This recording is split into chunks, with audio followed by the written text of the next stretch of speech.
Здравейте, приятели! Сега ще ви покажа как да си нивелирате окачения таван профилите най-лесно, без да се мъчите сами. За целта се използвам Намана, бърз монтаж, магнита и сега ще ви покажа процедурите на работа.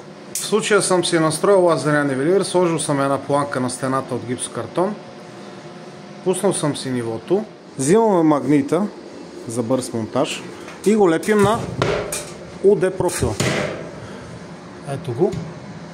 И в случая имаме първа, втора и трета черта според нивата на сваляне на самия таван. В случая лазера ни показва първа черта, това не е водещият профил, УД профила. И какво правим в случая? Това не е директният окачвач на 15 см. Сваляме го по CD профила. Подай ми другия магнит, колега.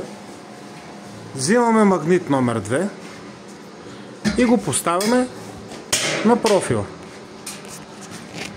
И той се фиксира. Ето, може кефти надолу, кефти нагоре. Настройваш го според показателя на това ниво. Настройваме магнита на същото ниво. Взимаме винтоверчето, слагаме едно копче, 1,5 остро, не само нарезна видео. Поглеждаме как е фиксиран профила с магнита и завиваме копчето.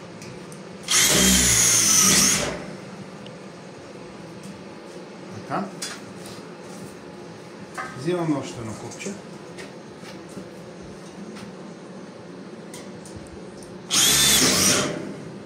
Ето. И всичко е готово. Сега идваме тук. Лепим.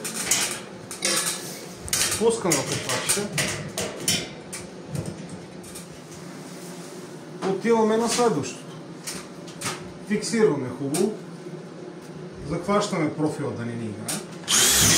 Завиваме.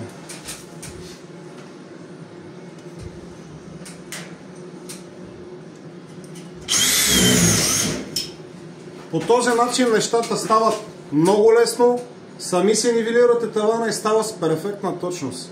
За повече интересни видеа, моля, абонирайте се.